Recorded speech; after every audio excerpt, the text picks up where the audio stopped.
നമ്മുടെ treasure link ഡിപ്പെൻഡാക്കി വന്ന ഈ ഒരു പാക്കിലെ ബെസ്റ്റ് പ്ലെയർ ഏതാണെന്നാണ് നമ്മൾ നോക്കാൻ പോകുന്നത്. ഫസ്റ്റ് ഓഫ് ഓൾ, നിങ്ങളുടെ സ്ക്വാഡിൽ വീക്കായി കിടക്കുന്ന പൊസിഷനിലേക്ക് വേണ്ടിയുള്ള പ്ലെയറിനെ ടാർഗറ്റ് ചെയ്യുക എന്നുള്ളതാണ്. അപ്പോൾ നമ്മുടെ ഒന്നാമത്തെ പ്ലെയർ ഏതെന്ന് വെച്ചാൽ ഈ ഒരു ക്രിക്കിച്ചിൻ്റെ എപ്പിക് കാർഡാണ്.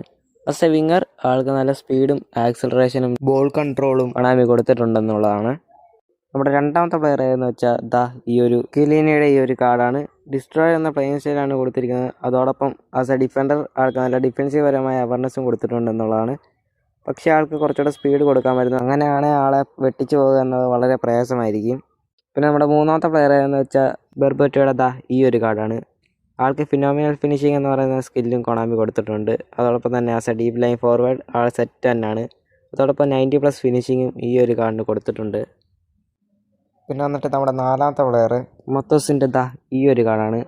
ആസ് എ ഹോൾ പ്ലെയർ ആൾക്ക് അതിൻ്റെ പ്രോഗ്രഷനും കൊണാമി കൊടുത്തിട്ടുണ്ട്. അതോടൊപ്പം കുറച്ച് പാസിംഗ് പരമായ അഗ്രഷനും ആൾക്ക് കൊടുത്തിട്ടുണ്ടെന്നുള്ളതാണ്.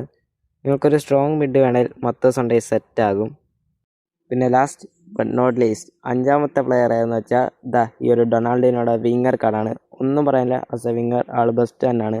അതോടൊപ്പം സ്മൂത്തായി തന്നെ കൺട്രോൾ ചെയ്യാനും പറ്റുന്ന കാർഡാണ്. നല്ല ബോൾ കൺട്രോളും ആൾക്ക് കൊണാമി കൊടുത്തിട്ടുണ്ട്. എൻ്റെ ഒരു പേഴ്സണൽ ഒപ്പീനിയൻ വെച്ച് ക്രിക്കറ്റിൻ്റെ ഈ ഒരു കാർഡ് ബെസ്റ്റാണെന്നാണ് പറയാനുള്ളത്. അല്ല, നിങ്ങൾക്ക് നിങ്ങളുടെ സ്കോഡ് നോക്കി നിങ്ങൾക്ക് വേണ്ട പ്ലെയറിനെ ടാർഗറ്റ് ചെയ്ത് സ്പിൻ ചെയ്യാവുന്നതാണ്. അപ്പോൾ ഈ വീഡിയോ കണ്ടിട്ട് നിങ്ങളെ ടാർഗറ്റ് ചെയ്യുമെന്ന് വെച്ചാൽ താഴെ ജസ്റ്റ് ഒന്ന് കമൻറ്റ് ചെയ്യുക. അപ്പോൾ എല്ലാവരും സബ് ചെയ്യാൻ മറക്കല്ലേ. അപ്പോൾ ഗൈസ്, ബൈ.